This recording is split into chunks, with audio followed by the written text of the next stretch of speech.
सिंह साहब में एक साथ सब लोगों को जोड़ के रखा था।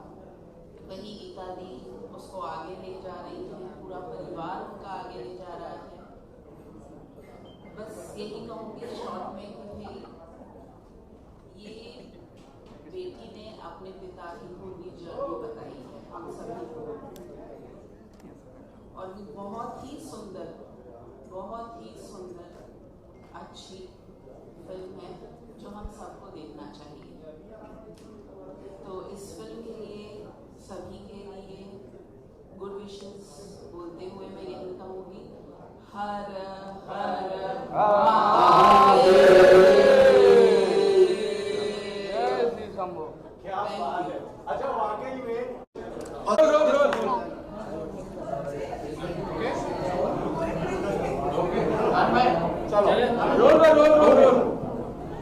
अंजना जी और नीरज जी, आप लोगों को सबसे पहले तो आपकी नई फिल्म सिंह साहब द राइजिंग के ट्रेलर लॉन्च पर मुबारकबाद और बधाई। बहुत शानदार ट्रेलर लगा मुझे। Thank you so much. Thank you. आप क्या बताना चाहते हैं डायरेक्टर साहब, आप इस फिल्म को लेकर अपनी नई फिल्म? बहुत अच्छी एक मोटिवेशनल फिल्म है, हर युवा को देखनी चाहिए। जो संभावनाओं के अभाव में कहते हैं कि हमें ये नहीं मिला तो हम ये कर नहीं पाएंगे, वो बहाना या एक्सक्यूज़ ना दे। सिंह साहब ने उन सारे बहानों को धत्ता बता दिया कि अगर उपलब्धता नहीं भी है, मनोबल मजबूत है, तो हम मनोवांछित सफलता पा सकते हैं। सिंह साहब ये प्रेरणा देते हुए हमारे समाज को प्रेरित कर रही है। अंजना जी, एक फॉर्मल लॉन्च इवेंट रखा गया बेसिकली ट्रेलर के लिए, जो कि अमूमन भोजपुरी फिल्मों का अब कम देखा जाता है या ना के बराबर देखा जाता है। देव जी स्वागत है आपका। Thank you. तो बहुत कम देखा जाता है फॉर्मल लॉन्च ट्रेनिंग जो है ट्रेलर की जो है वो भोजपुरी फिल्मों की ट्रेलर से बहुत कम रखी जाती है। इस फिल्म के लिए बाकायदा इतना बड़ा उम्दा और शानदार आयोजन किया गया।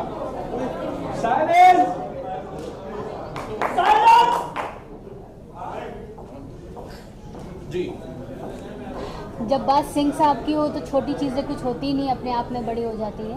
और जिस इंसान के बारे में हम बात कर रहे हैं वो अपने आप में एक बहुत बड़ी शख्सियत रहे हैं, और न जाने उनकी वजह से कितने परिवार आज चल रहे हैं, बसे हुए हैं और बहुत खुशी से रह रहे हैं, जिनका नाम है सिंह साहब, श्री आर्यन सिंह जी। और तो जब इतनी बड़ी शिद्दत के साथ में सबने मिलकर फिल्म बनाई है, और हम सबका था ये सपना कि जब भी इसका हम लोग पोस्टर या ट्रेलर लॉन्च करेंगे तो उतनी ही भव्य तरीके से करेंगे कि लोगों तक पहुँचे कि हमने क्या बनाया है और उनके ऊपर क्या स्टोरी, उनकी क्या स्टोरी है, वो लोगों तक पहुँचे। देव जी, सिंह साहब ऑन स्क्रीन ट्रेलर आपने देखा, सबसे पहली लाइन, सबसे पहला इमोशन जो हृदय के अंदर आया ये ट्रेलर देखने के बाद, वो क्या था? मेरे दिल में जी, मेरे दिल में तो यही है कि आप लोगों का रिएक्शन क्या आएगा ऑडियंस का, सबसे इम्पोर्टेंट रीज़न। मैं तो कहते हैं ना कि हर बाप को उसका बेटा चाहिए, मेरे लिए तो ये सब कुछ है, पूरी फैमिली जैसी। और ऑडियंस का रिएक्शन बहुत इंपॉर्टेंट था कि ये क्या, मैं ही करके मैं ही तारीफ करूँ खुद की, तो वो उसका कोई मतलब नहीं। जब तक आप लोगों ने नहीं देखी, जब तक आप नहीं रिएक्ट करेंगे तब तक कुछ नहीं। मैं तब तक सर नीचे करके बैठा तो पता नहीं ऑडियंस क्या रिएक्ट करेगी, पर आप लोगों ने देखा। आप लोग बताइए, आप लोगों को कैसा लगा? बहुत शानदार, बहुत शानदार। अंजना जी, करीब करीब पूरी फिल्म इंडस्ट्री, पूरी फिल्म फैटर्निटी यहाँ पर थी। किस तरह की प्रतिक्रियाएं आपको आपके दोस्तों से, मेकर से, डायरेक्टर से, एक्टर से मिली इस ट्रेलर को देखने के बाद आज? सभी को बहुत पसंद आया। जब इस फिल्म का पोस्टर लॉन्च हुआ था, फर्स्ट लुक आया था, उसको भी लोगों ने बहुत सराहा था और लोगों को पसंद आया था। और हमारे साथ सारे लोग वेट कर रहे थे ट्रेलर का, जो कि अब आ चुका है और लोग देख रहे हैं, और लोगों के मैसेजेस भी आ रहे हैं कि बहुत अच्छा है। और अब मूवी का वेट है सभी को, तो मूवी भी जल्दी आएगी। जी, धीरज जी, सवाल तो यही है कि फिल्म जो है ट्रेलर आज आया हुआ है, फिल्म कब तक आएगी थिएटर्स में? फिल्म सेंसर के लिए गई है, 1-2 कट्स हमें मिले हैं, संशोधन मिले, कट्स नहीं मिले हैं, तो बस वो जल्द 2-3 दिन के अंदर वो सॉल्व होता है, फिर हम लोग डेट अनाउंस करेंगे। जी, गीता जी, ट्रेलर लॉन्च के लिए यहाँ पर बाकायदा एक शानदार इवेंट रखा गया। बेसिकली मैं यही सवाल अंजना जी से पूछ रहा था कि भोजपुरी फिल्मों के ट्रेलर लॉन्च इतने शानदार, इतने उम्दा तरीके से अब होते नहीं है। होता है यूट्यूब पर ट्रेलर आ जाता है और लोग उसे एक्टर्स शेयर कर देते हैं। आपने उस प्रथा को आगे बढ़ाया या यूं कहूँ जिंदा रखा, जो कि भोजपुरी फिल्मों में अमूमन 5 साल पहले होता था। जी, मैं चाहती थी कि ट्रेलर शानदार तरीके से पूरी इंडस्ट्री, भोजपुरी इंडस्ट्री के लोग आए और देव जी और अंजना जी ने या धीरज भैया ने जो काम किया लोग देखें, और मेरे पिताजी को भी लोग जाने, तो शानदार लॉन्च किया जाए। शानदार व्यक्तित्व हमेशा था सिंह साहब का, तो जब ऐसे शानदार व्यक्तित्व के ऊपर फिल्म बनेगी तो ट्रेलर भी शानदार तरीके से ही लॉन्च होना चाहिए था। बस यही प्रयास था हम लोगों का। जी, अंजना मैडम, आप ट्रेलर का कौन सा हिस्सा था जो आपके दिल में सबसे ज्यादा छू गया? आप मुझसे ये सवाल बाद में पूछेंगे तो मैं इसका जवाब अपने साइड से दे सकता हूँ कि मुझे इसका कौन सा हिस्सा सबसे शानदार लगा। आपको अगर पूरे ट्रेलर की बात की जाए, सबसे ज्यादा इमोशनल कौन सा लगना लगा आपको? मुझे क्लाइमेक्स तो नहीं बताना चाहिए, बट वो जो पार्ट है फिल्म का, जो एंडिंग है, जो वो मुझे बहुत मतलब इमोशनल लगा। उनका जाना जो है वो पार्ट बहुत ज़्यादा है। मैं कुछ कहना चाहूँगा, अनुमति दें। हम बात सिंह साहब की कर रहे हैं, लेकिन जो सिंह साहब का मेरुदंड है वो सिंह साहिबा थी, जिसका किरदार अंजना जी ने निभाया। और कहते हैं ना कि जब जब सिंह साहब, चूंकि वो बहुत दयालु प्रवृत्ति के थे, बहुत काइंड हार्टेड एक इंसान थे, तो कई बार वो रिश्तों को लेकर के बहुत चीज़ों को अनदेखा कर देते थे। वहाँ मजबूत एक सहारा बन करके सिंह साहिबा, राम सखी जी आगे आती थी, और कई बार जब वो डिसीजन लेने में सक्षम नहीं होते थे तो सिंह साहिबा डिसीजन लेती थी।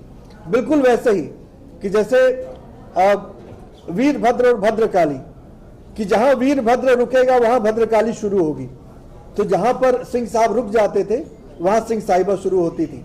तो मैं चाहूंगा कि सिंह साहिबा का जो किरदार है उसे भी लोग जाने, तो बहुत बहुत प्यारा किरदार है। और मुझे पूरी उम्मीद है कि जिस शिद्दत से मैंने बनाया है और जैसे दीदी ने मुझे सुनाया है और पर्दे पर हमारे कलाकारों ने उसे जीवंत किया है, वो दर्शकों तक लोग उसे याद रखेंगे। देव सिंह साहब, क्या आपकी कभी आर.एन. सिंह साहब से, स्वर्गीय आर.एन. सिंह साहब से कभी आपकी कोई मुलाकात हुई थी? क्या आपने कभी उनसे कोई बातचीत की थी या कभी किसी के जरिए किसी इवेंट में मिले हो? मैं मिला था नहीं, मैं नहीं मिला था कभी, लेकिन दीदी ने मुझे कुछ वीडियोस भेजे थे, वो मैंने देखी थी। बट मैं सच कहूँ तो उनसे मिलान मेरा तभी हुआ जब मैं उनकी समाधि पर गया। और मैंने बताया था थोड़ी देर पहले कि मुझे हमेशा ऐसा लगता था कि वो मेरे साथी है, जब तक शूट चल रहा था वो मेरे साथी, क्योंकि मैंने उनसे सिर्फ इतना ही कहा था कि मुझे संभाल लीजिएगा। बाकी मुझे ऐसा लगता है कि ठीक 4:30 बजे वो मेरे सामने से गुजरते थे और मैं उठ जाता था, और वो ही मेरी नींद उतनी होती थी और मैं पूरे दिन नहीं जीता। तो मैं मिला नहीं, लेकिन एक है कि वो मेरे साथ थे। जी, अंजना जी, राम सखी जी का जो किरदार था जो आपने इस फिल्म में निभाया है, स्वर्गीय आर.एन. सिंह साहब की पत्नी का, उनसे आपकी मुलाकात हुई? क्या उन्हें आपने देखा, आपने ऑब्जर्व किया उनका रहन सहन, या फिर किस तरह से उनके लुक में ढालने के लिए खुद को क्या तैयारी की? मैंने उन्हें ना, हम उनसे मिले थे ना हमने कभी उन्हें देखा था। हाँ, मैं श्री आर.एन. सिंह अंकल जी से ज़रूर उनके ऑफिस में मिली थी, उनसे कई बार मैं मिल चुकी, कई फंक्शंस के थ्रू मिली थी। बट राम सखी जी के बारे में मुझे जितना दीदी ने बताया कि मम्मी ऐसी थी, ऐसे बात करती थी, और वीडियोस में भी जो मुझे वीडियोस भी दिए दीदी ने शेयर किए, उसमें पूरा घूंघट रहता था उनका। तो ज़्यादा मुझे जो भी मैंने प्ले किया है वो दीदी ने अपनी माँ के बारे में मुझे जितना बताया, जैसा बताया वैसा मैंने पूरी कोशिश की है। धीरज जी, रिलीज की क्या तैयारी चलेगी? क्योंकि आप फिल्म के डायरेक्टर हैं, तो आप ही इस सवाल का ज़्यादा बेहतर तरीके से जवाब दे पाएंगे कि सिंह साहब द राइजिंग को एक ग्रैंड रिलीज देने के लिए आप और आपकी टीम क्या तैयारियां कर रही है सर? अब बहुत बड़े पैमाने पर रिलीज़ का प्लान है और चाहेंगे कि ज़्यादा से ज़्यादा थिएटर्स मिलें। चूँकि अभी स्थिति भोजपुरी सिनेमा की आपसे कुछ छुपी नहीं है कि सिनेमा हॉल के प्रति लोग बड़े उदासीन हो गए हैं, और हम ये प्रयास कर रहे हैं कि हम कुछ ऐसा सार्थक सिनेमा दे पाएँ जहाँ से एक नई शुरुआत हो। तो बड़े पैमाने पर रिलीज़ करेंगे, अच्छी पब्लिसिटी कर रहे हैं, लोगों का प्यार मिल ही रहा है हम लोगों को। बस सेंसर सर्टिफिकेट का हम लोग वेट कर रहे हैं, बस वो संशोधन के बाद आ जाए, 2-4 दिन में वो आ जाएगा, फिर हम लोग इसे साझा करेंगे आप लोगों के साथ। गीता जी, आपने फिल्म देखी होगी, अगर पूरी फिल्म आपने देखी होगी, ट्रेलर तो इसके बाद सारी दुनिया देखी रही है, आपके जानने वालों से, परिवार के बाकी लोगों से, सदस्यों से, जब आपने इस फिल्म का जिक्र किया होगा या इसके कुछ पार्ट्स उन लोगों ने देखे होंगे, किस तरह की प्रतिक्रिया मिल रही है कि भाई आप लोगों ने किस तरह की फिल्म बनाई है, वो लोग क्या कह रहे हैं? परिवार के लोगों की बात कर रहा हूँ। परिवार के लोगों ने तो जब मूवी देखा तो जैसे अमीना जी ने बताया कि कुछ सीन इतने इमोशनल थे कि बोलने की ज़रूरत ही नहीं पड़ी, आंखों के रास्ते उनको बयान कर दिया उन लोगों ने कि मूवी कैसी बनी हुई है। मेरा पूरा परिवार बड़ा खुश है ये मूवी देख के, और मैं चाहूँगी कि आप लोग भी देखें, बस पब्लिक देखें। जी गीता जी, आप लोग, मैं जहाँ तक जानता हूँ फिल्म मेकर नहीं हो, आप लोगों के परिवार से शायद पहली बार ये फिल्म जो है एक बनाई गई है। क्या आगे आप लोगों के प्लान्स हैं आप फिल्मों को कंटिन्यू करना या कोई और फिल्म करना, या फिर सिंह साहब की पूरी जर्नी में से कोई एक रैश उठा के उस पर एक फिल्म करना, ऐसा कुछ है? जरूर, अब जब इस लाइन में आ गए हैं तो 100% चाहेंगे कि आगे भी ये जर्नी चलती ही रहे शानदार तरीके से। गीता जी, मैं 1-2 बार मिला हूँ और जहाँ तक मैंने ये ट्रेलर देखा है, मुझे लग रहा है संघर्ष की कहानी है, लेकिन संघर्ष के बाद उनका जो रुतबा रहा उत्तर भारतीयों में और राजनीति में बहुत प्रभावशाली रहा है। मुझे लग रहा है इसका पार्ट 2 भी हो सकता है। पहले पार्ट 1 तो रिलीज हो जाने दीजिए उसके बाद 100% एक 3 घंटे की मूवी, 2 घंटे की मूवी में आप उनको नहीं बांध सकते हैं। लंदन का वो पार्ट ऐसे करना है, लंदन का पार्ट। सिंह साहब इन लंदन। तो वो 100% अगर पहली मूवी अच्छी हुई तो हम पार्ट 2 भी तो करना। एक सवाल और मेरा रह जाएगा, एक उनका ड्रीम था कैंसर पीड़ित लोगों को घर देने का, क्या वो भी इसमें इंक्लूड किया गया? जी, वो तो समाज का था, जैसे आप जानते हैं, तो सामाजिक काम था, तो उसको हमने उनका एक ड्रीम था कि वो 1 रुपए में लोगों की डायलिसिस करेंगे। मैं उसमें था। तो वो चीज़ भरौली में मेरे भाइयों ने बना दी है। आज वहाँ पे 1000 लोगों की डायलिसिस हो चुकी है। 1 रुपए में हमारे यूपी के सीएम योगी जी आके उसका उद्घाटन कर चुके हैं और बहुत लोगों की सेवा, उनका ड्रीम को पूरा कर रहे हैं हमारा परिवार। Thank you.